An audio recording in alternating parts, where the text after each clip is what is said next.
Sa Taguig City Police Headquarters, nagpalipas ng gabi ang aktor at TV host na si Billy Crawford. Yan ay matapos siya umanong magwala sa loob ng presinto sa Bonifacio Global City madaling araw kahapon. May news to go si Victoria Tulad.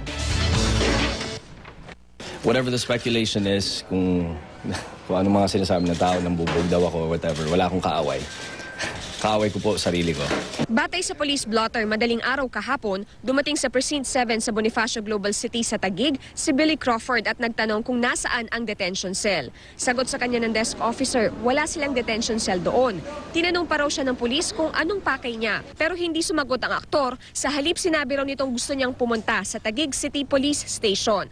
Nagpatawag ng police assistance ang desk officer pero dahil hindi sila agad nakarating, binilangan daw ni Crawford ng 5 segundo ang mga pulis. Kalaunan, sinipa umano ni Crawford ang sliding door ng presinto at nabasag ito. Kasunod nito, pinosasan na ang aktor.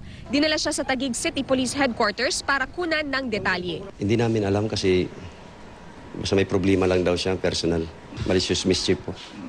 Tsaka direct assault, resisting arrest, at tsaka disobedience of agent of person to authority. Yes, I had a few drinks. I was just under the influence of alcohol.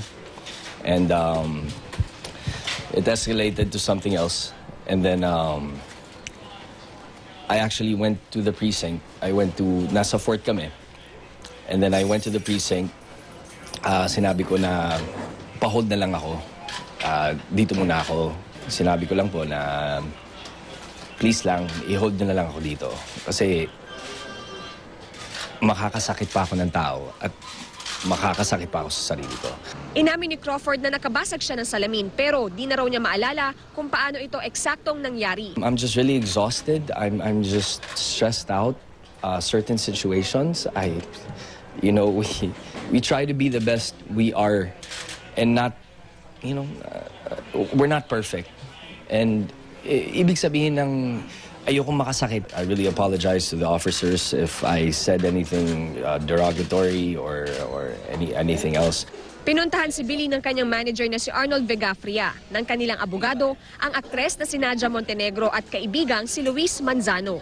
Sa inilabas na pahayag ng management at legal counsel ng aktor at TV host na si Billy Crawford, iginiit nilang walang sinakta ng aktor nang magpunta ito sa Police Community Precinct 7 sa Bonifacio Global City. Kampante raw silang lalabas ang katotohanan sa huli.